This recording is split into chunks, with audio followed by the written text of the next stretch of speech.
ভাই এই টিয়া পাখিটির বয়স নাকি 35 বছর ভাই। প্রথমে আমিও বিশ্বাস করছিলাম না। তো যখন এই মালিকের টিয়া পাখির মালিকটার সাথে কথা বললাম তখন বলছে এর বয়স নাকি 35 বছর। তো আজকে আমরা এই টিয়া পাখি সম্পর্কে দেখবো, এই কথা বলা টিয়া পাখি ওর মুখ থেকে কথা শুনবো এবং টিয়া পাখির কি কি রোগ হয়, রোগ হলে করণীয় কি, ঠান্ডা লাগে কিসের জন্য, খাইতে চায় না কিসের জন্য। তো টোটাল এই ভিডিওটার ভিতরে আমি বিস্তারিত সকল তথ্য আপনাদেরকে জানানোর চেষ্টা করব। তো আপনারা ভিডিওটাকে স্কিপ না করে শেষ পর্যন্ত দেখবেন। তো আজকে আমার সামনে একটা টিয়া পাখি আছে, দেখেন এটা হচ্ছে এক ছোট ভাইয়ের টিয়া পাখি। এ কিন্তু কথা বলতে পারে। তো আমাদের সাথে এখন কথা বলবে। মিঠু ওট ওট ওট ওট ওট, মিঠু মিঠু ওট ওট ওট। তো দেখেন এর খাবার আছে হচ্ছে ড্রাগন ফল, আপেল খাই, যেসব খাদ্য খাবার খায় আমি নাম বলি, আপেল খাই, আর হচ্ছে আপনার ড্রাগন ফল খায়, আর হচ্ছে স্ট্রবেরিও খায় কিন্তু। আর ওইটা কি অপূর্ব? মাছ। হ্যাঁ, মাছ, আপেল।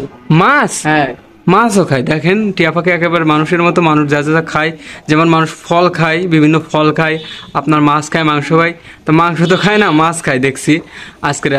আর দেখেন এ কিন্তু কথা বলতে পারে টুকটাক, বেশি একটা না। মানে শেখায় না। ও, শেখানো পড়ে না আর কি।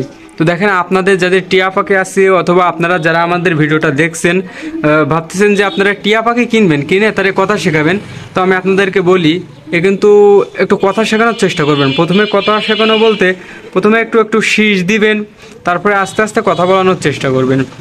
প্রথমে কিন্তু একবারে কথা বলতে পারবে না। তো প্রতিদিন হাতে নেবেন, যদি হাতে পালেন বাইরে, আর যদি খাঁচার ভিতরে পালেন তাহলে হচ্ছে খাঁচার ভিতর থেকে অল্প অল্প শীষ দিবেন, তার সাথে কথা বলার চেষ্টা করবেন, একটু সময় দিবেন, তাহলে কিন্তু কথা বলতে পারবে। আর নিয়মিত খাইতে দেবেন। ঠোঁটটা দেখ, অসাধারণ ঠোঁট দেখেন, লেজও অনেক লম্বা। লেজ লম্বা, এর থেকে তো লম্বা হয় প্রচুর। লেজ আর লম্বা না, লেজ লম্বা হয় না কেন? রাসেলের একটা ছিল, সাইজ প্রচুর লম্বা ছিল। সাইজটা ভালো। তো দেখেন অসাধারণ কিন্তু ওর মাথাটা দেখ, অবস্থা অপূর্ব। পাখি কালারটা সেই। খাঁচাটা ঠিক আছে। খাঁচাটা ঠিক আছে। খাঁচা কিনতে হবে, বানানো লাগবে, নাইলে বাইরে যাবে পাখি শিক্ষাটি। না, তারপরে আর একটা বিষয় আপনাদেরকে আমি বলে দিই, চেষ্টা করবেন যে খাঁচা আপনারা হচ্ছে অর্ডার দিয়ে বানানোর।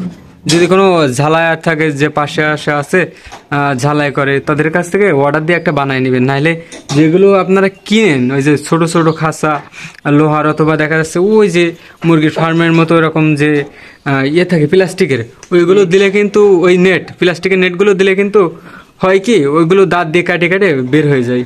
তো আপনারা চেষ্টা করবেন এরকম মোটা করে বানিয়ে নিয়ে আসার লোহার, তাহলে কিন্তু দাঁত দিয়ে কাটতে পারবে না। নাহলে এদের দাঁতে যে এত পরিমাণ ধার, এত পরিমাণ ধার, এ কিন্তু কাটে বাইর হয়ে যায়। দেখেন, আর চেষ্টা করবেন বেশি বেশি শেষ দেওয়ার, কথা বলানোর, তাহলে কথা বলতে পারবে। দেখেন কোন জায়গায়,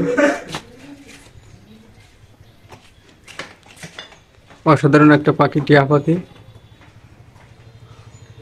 একটু আগে অনেক জায়গায় গেছি এসে টিয়া পাখি ময়না পাখির খোঁজে, মানে একটা ইনফরমেশন পাইছিলাম যে এক জায়গায় আছে ময়না পাখি আছে, টিয়া পাখি আছে, তাদের বাসাতে আছে কবুতর আছে, দামি দামি কবুতর।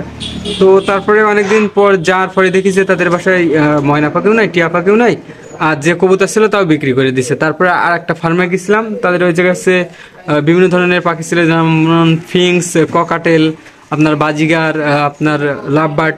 তো যে দেখি যে লাভবার্ড আছে, একটা ককাটেল আছে, আর একটা মানে কিছু বাজিগার আছে, আর কবুতরগুলো বিক্রি করে দিছে পাশে। কিন্তু সেগুলো হচ্ছে পছন্দ হয়নি বেশি একটা। আর এর যেসব রোগ, মানে এক কথায় রোগ জীবাণু হয়, এর রোগ জীবাণু থেকে সবসময় হচ্ছে দূরে রাখবেন। যে আপনি কোনো একটা জায়গায় গেছেন, জায়গা থেকে আসার পরে দয়া করে হচ্ছে সুন্দর করে হাত ধুয়ে এর কাছাকাছি আসবেন। যদি আপনি বাইরে থেকে পালেন তাহলে চেষ্টা করবেন হচ্ছে হাত পা ধুয়ে সুন্দর করে তারপরে হচ্ছে এর কাছে নেওয়া, তাহলে হচ্ছে রোগ জীবাণু একটু কম হবে, নাহলে কিন্তু রোগ জীবাণু সমস্যা হবে। তো আজকের ভিডিওটা এই পর্যন্তই, আর বেশি কথা বাড়াবো না। যদি নেক্সটে কখনো আসি ভিডিও করতে তাহলে হচ্ছে আবার জানাবো। ততক্ষণে নিজের খেয়াল রাখবেন, সুস্থ থাকবেন।